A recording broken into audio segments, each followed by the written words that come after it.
Shalom teman-teman. Selamat datang kembali di channel ini. Hari ini kita masuk di hari ke-6 dalam perjalanan membangun habitus atau kebiasaan positif setiap hari. Kita akan menggali lebih dalam tentang bagaimana firman Tuhan bisa secara praktis membentuk karakter kita. Ayat utama kita hari ini sangat powerful. Diambil dari Galatia 5 ayat 22-23. Bunyinya begini. Tetapi buah roh ialah kasih, sukacita, damai sejahtera, kesabaran, kemurahan, kebaikan, kesetiaan, kelemah lembutan, penguasaan diri. Nah, dari 9 buah roh ini, hari ini kita mau fokus pada dua aspek yang sangat fundamental dalam membangun kebiasaan baik, yaitu kasih dan penguasaan diri. Kenapa dua ini? Karena kasih dan penguasaan diri adalah kunci utama untuk kita bisa berpikir sebelum bertindak. Coba deh kita bayangkan, seringkali kita bertindak berdasarkan dorongan sesaat, berdasarkan emosi yang meledak-ledak, atau berdasarkan keinginan daging yang serba mau cepat. Kita tahu ini seringkali berujung pada penyesalan. Disinilah peran kasih dan penguasaan diri menjadi sangat krusial. Kasih membuat kita mempertimbangkan orang lain, sedangkan penguasaan diri memberi kita jeda untuk tidak langsung merespons secara impulsif. Mari kita ambil contoh yang sangat relevan di zaman sekarang. Misalnya, kamu baru jadian sama seseorang, rasanya berbunga-bunga. Pengennya tahu semua tentang dia setiap detik. Terus, ada dorongan kuat buat spam chat atau direct message ke pacar baru kamu. Mungkin kamu pengen nanya, lagi apa? Sama siapa? Kenapa balesnya lama? Dorongan ini muncul dari rasa penasaran, atau mungkin sedikit rasa tidak aman. Nah, di momen inilah penguasaan diri berperan. Sebelum jari kamu menekan tombol kirim berkali-kali, kamu berhenti sejenak. Kamu ambil napas. Lalu, kasih mulai bekerja. Kamu mulai berpikir, kalau aku spam chat begini, gimana ya perasaannya? Mungkin dia lagi sibuk kerja, atau lagi butuh waktu sendiri. Jangan-jangan dia malah jadi merasa tertekan atau nggak nyaman. Kasih menggeser fokus dari apa yang aku mau menjadi apa yang terbaik untuk dia dan hubungan ini. Penguasaan diri memberikan rem, dan kasih memberikan arah yang benar. Akhirnya, kamu memutuskan untuk mengirim satu pesan yang manis saja, dan percaya bahwa dia akan membalas saat dia senggang. Lihat kan bedanya, tindakan yang dihasilkan jauh lebih bijaksana dan membangun.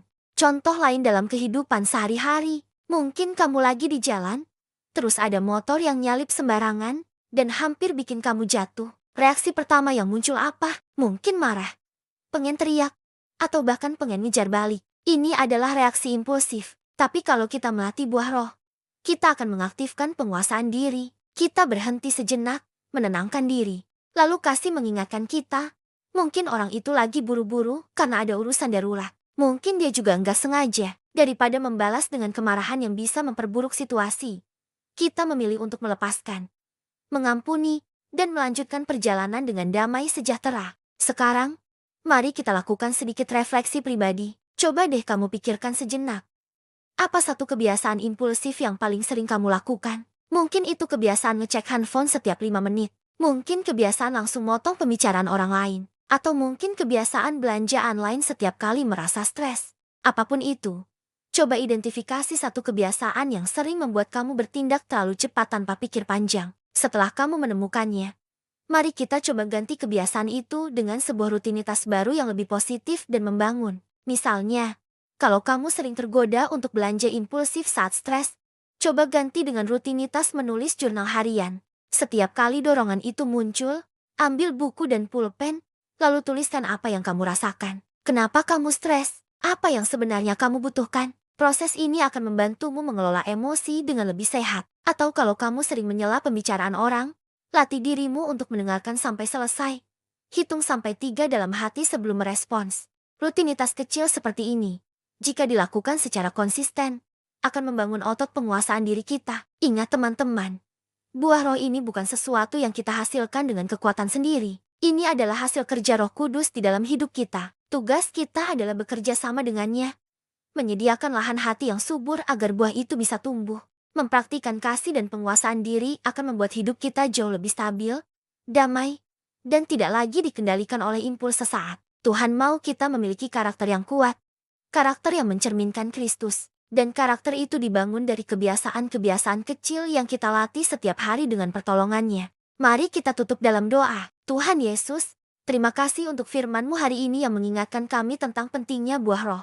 terutama kasih dan penguasaan diri. Kami sadar, seringkali kami bertindak impulsif dan menuruti keinginan daging. Ampuni kami, Tuhan. Hari ini, kami mau berkomitmen untuk melatih diri kami. Bantu kami untuk berhenti sejenak, untuk berpikir, dan untuk memilih tindakan yang didasari oleh kasih. Bentuklah habitus atau kebiasaan kami sehari-hari, agar setiap tindakan, perkataan, dan pikiran kami memuliakan nama-Mu dan menghasilkan buah roh yang lebat. Dalam nama Tuhan Yesus kami berdoa. Amin.